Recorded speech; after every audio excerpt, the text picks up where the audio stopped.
who is the consumer for direct primary care?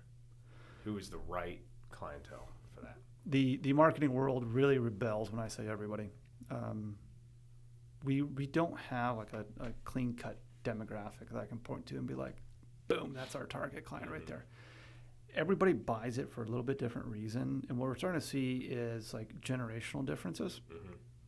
So we'll have like teenagers in college and in their 20s who will join because they like the immediacy of it. Yeah. They like the access. I have a question. I'm going to text my doctor.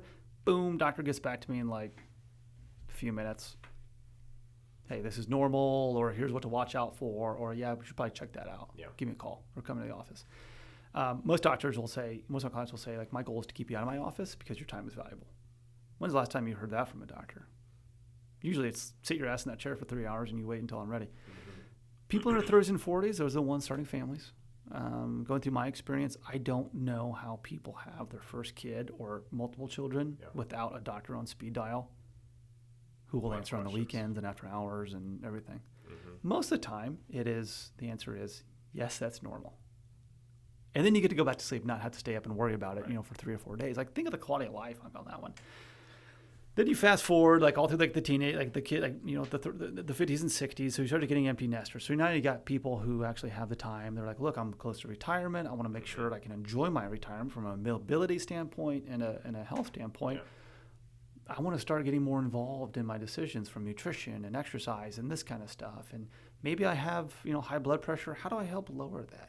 And so they join for different reasons. Then you move into like your 70s, your 80s, and your 90s.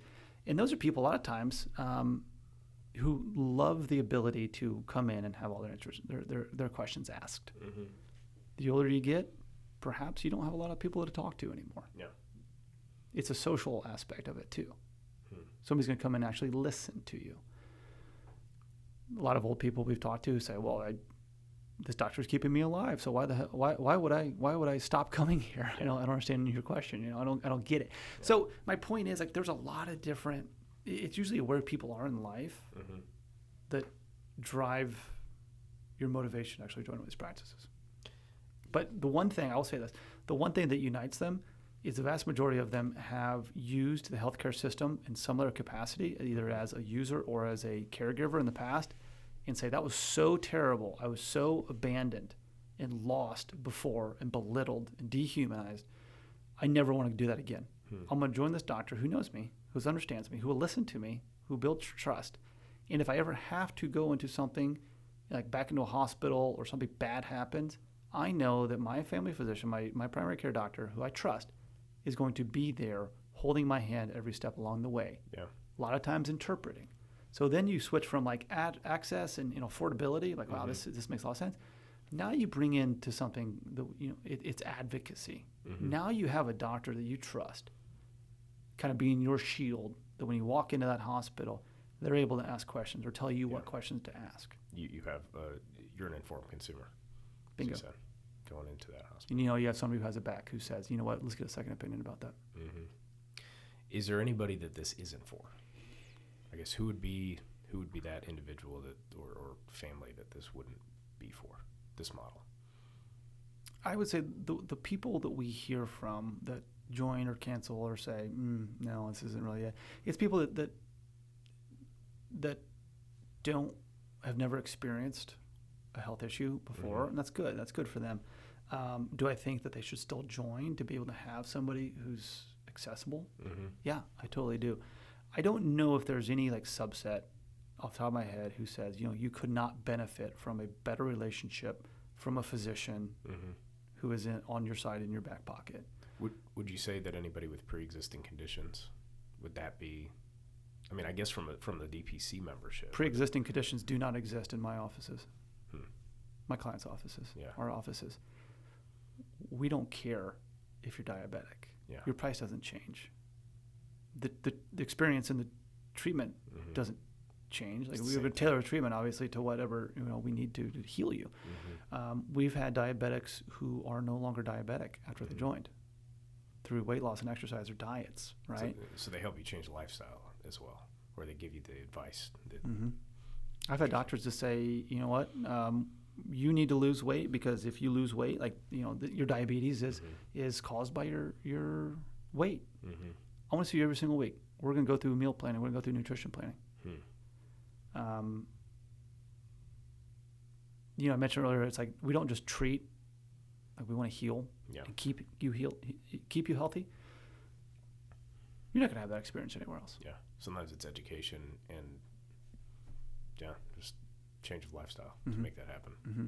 Interesting. Mm-hmm. I've long thought that that veterans are a perfect subset for this. The VA is a horrible experience, and there's your socialized healthcare right there. There's your single payer. They would be perfect for it. Mm-hmm. Can this replace traditional benefits? In which capacity? Or health insurance. Can this replace No, that? legally, no. I have to say legally, no. Okay. Like I said, I think having a financial backstop is still very, very important. Mm-hmm. Just like if a tree falls on my house, mm-hmm. I'm going to call Will. Hey, Will, tree fell on my house. What can we do? Yeah. If I have a toilet that's leaking, I'm not going to call Will. Mm-hmm. I'm going to go pay for the typical maintenance. And that's where a lot of primary care is.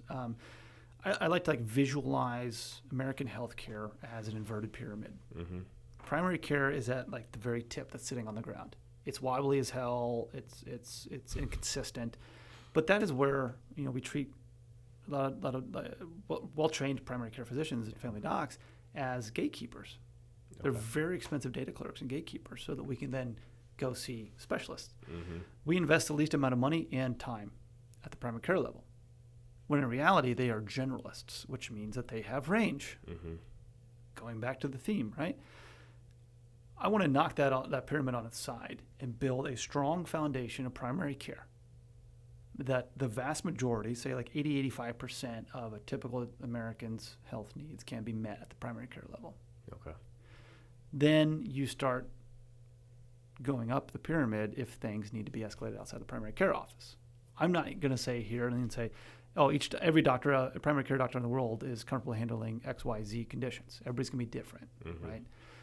But if we have more primary care dollars and doctors out there, then the amount of money and time that is invested in a specialty care and a surgery level will decrease necessarily.